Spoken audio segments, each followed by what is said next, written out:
Bonjour et bienvenue dans l'antre du Squig pour une nouvelle mission de notre campagne Kill Team Navy Breacher 100% narrative. Dans cette vidéo, je vais vous présenter les règles de la deuxième mission. Le rapport de bataille narratif correspondant est disponible en parallèle sur la chaîne. Et, si ce n'est pas encore fait, je vous conseille vivement de regarder la mission 1, Embuscade cannibale, avant de poursuivre. Tout d'abord, une petite rétrospective sur la première mission. Comme vous avez pu le voir, la partie a été extrêmement serrée. Elle se termine avec 2 survivants côté Navy Breacher contre un seul côté Kroot. Honnêtement, je pensais que le malus empêchant les Navy Breachers de jouer au premier tour serait beaucoup trop handicapant. Mais finalement, ils s'en sont plutôt bien sortis. Concernant la règle des lumières, je pense qu'elle n'a pas eu un impact majeur dans ce déploiement précis. Les Kroot, même s'ils sont plus efficaces au corps à corps que les Navy Breachers, ont surtout cherché à tirer depuis leur position avantageuse. Le stratagème « Attention à la contre-attaque » a en revanche été extrêmement efficace pour le joueur Navy. Il a permis de sauver plusieurs Breachers de justesse à plusieurs reprises. Côté coup de dé improbable, Gaius a tenté une charge sur un chien Kroot qui s'est totalement soldé par un échec.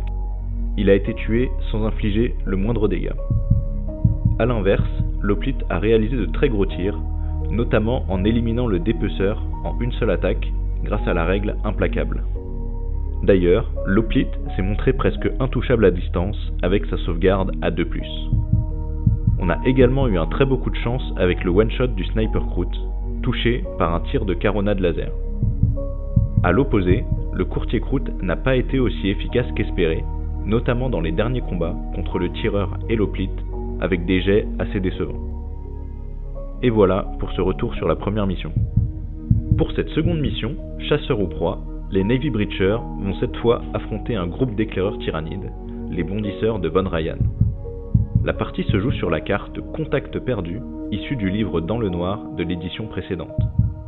Cette mission représente la recherche d'un objet critique, une balise impériale, alors même que les premiers tyrannides commencent à émerger des entrailles du Space Hulk.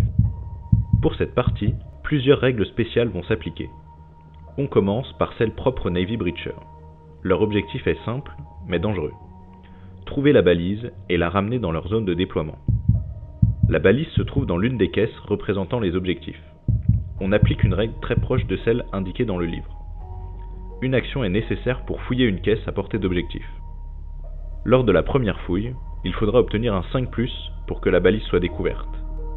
Pour chaque fouille suivante, donc sur un autre pion objectif, un 3+ suffira.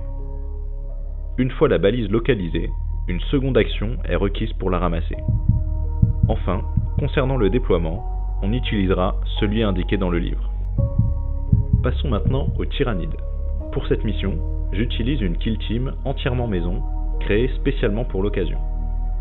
En début de partie, la kill team tyrannide est composée de 3 bondisseurs de Von Ryan.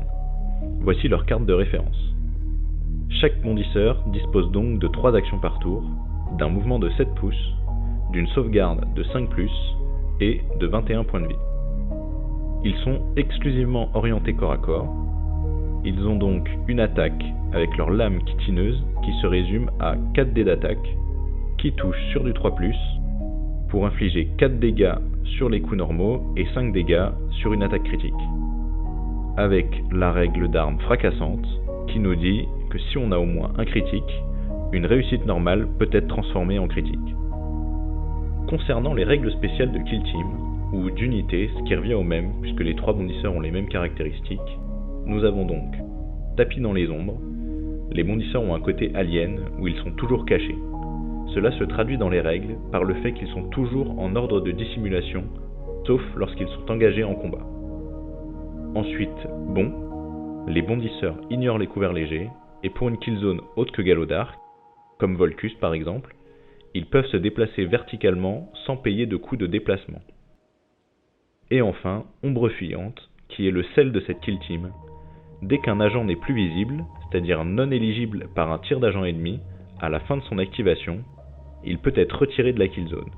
Puis, lorsque le tour est terminé, il doit être replacé à portée de déplacement de sa position initiale.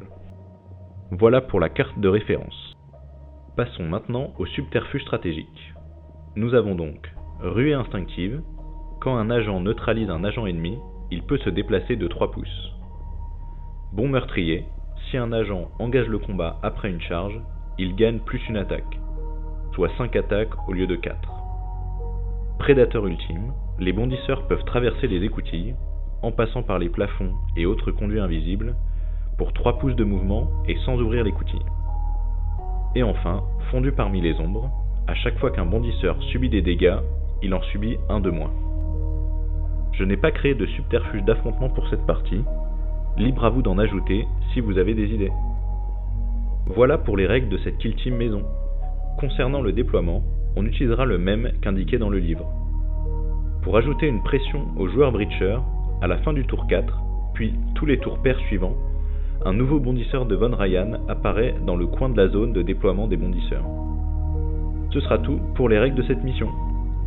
Si vous souhaitez rejouer cette mission, il vous faudra un set de murs de boarding action pour les décors, ainsi que 3 bondisseurs de Von Ryan pour s'opposer à votre kill team. Bien entendu, vous pouvez remplacer les tyrannides par la kill team de votre choix. Mais, petit spoiler, les tyrannides seront l'ennemi principal de cette campagne.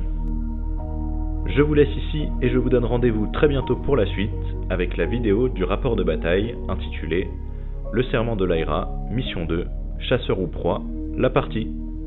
N'hésitez pas à me donner vos retours sur cette vidéo et sur ce concept, que ce soit sur la forme ou sur le fond. Et à très vite pour un nouveau conte du Squig.